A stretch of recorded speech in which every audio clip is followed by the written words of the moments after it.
ಆಗಿನ ಕಾಲದಲ್ಲಿ ಜನ ಹೋಗ್ಬೇಕಾದ್ರೆ ಎಲ್ಲಾದ್ರೂ ಹೋಗ್ಬೇಕು ಅಂದ್ರೆ ಒಂದು ಬಸ್ ಸ್ಟ್ಯಾಂಡ್ ಬೇಕಾಗಿತ್ತು. ನೋಡಿ ಎಷ್ಟು ಒರಿಜಿನಲ್ ಬಸ್ ಸ್ಟ್ಯಾಂಡ್ ಕಟ್ಟಿದ್ದಾರೆ ಅಂತ. ಈಗ ಕಟ್ಟುವಂಥ ಬಸ್ ಸ್ಟ್ಯಾಂಡ್ಗಳು 2 ದಿವಸಕ್ಕೆ ಕಿತ್ತೋಗ್ತಾ ಇದ್ದಾವೆ.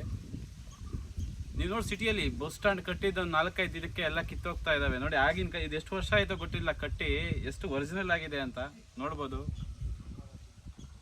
ತುಂಬ ಗ್ರೇಟ್ ಅಂತ ಹೇಳ್ಬೋದು. ಈಗಂತೂ ಇಷ್ಟು ಒರಿಜಿನಲ್ ಎಲ್ಲೂ ಸಿಗಲ್ಲ. ನೋಡಿ ಪ್ರತಿ ಬಸ್ ಸ್ಟ್ಯಾಂಡಲ್ಲೂ ಹಳ್ಳಿ ಕಡೆ ನೀವು ಈ ಥರ ನೋಡ್ಬೋದು. ನಾವು ಕೋಲಾರ ಕಡೆ ಒಂದು ಜಮೀನು ತಗೊಳ್ಳೋಣ ಅಂತ ಬಂದ್ವಿ, ನೋಡ್ತಾ ಇದ್ದೀವಿ ಇಲ್ಲಿ ಎಂತ ಹೇಗಿದೆ.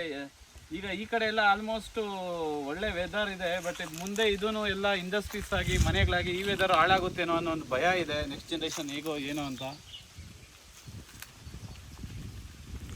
ನೀವು ಫ್ರೀ ಇದ್ದಾಗ ಈ ಥರ ಎಲ್ಲ ಬಂದು ಸ್ವಲ್ಪ ನೋಡಿ ಪ್ರಪಂಚ ಹೇಗಿದೆ ಏನು ಅಂತ ಗೊತ್ತಾಗುತ್ತೆ.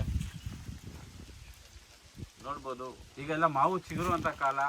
ವಸಂತ ಕಾಲ ಬಂದಾಗ ಏನು ಚಿಗುರಲೇಬೇಕು.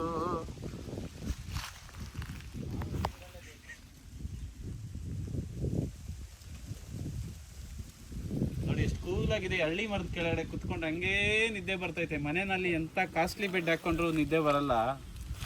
ಇಲ್ಲಿ ಕುತ್ಕೊಂಡ್ರೆ ಏನು ಇಂಥ ನಿದ್ದೆ ಬರ್ತೈತೆ ಇದು. ಮೊದಲು ಇಲ್ಲಿಂದ ಎಸ್ಕೇಪ್ ಆಗೋಣ ನಡ್ರಿ.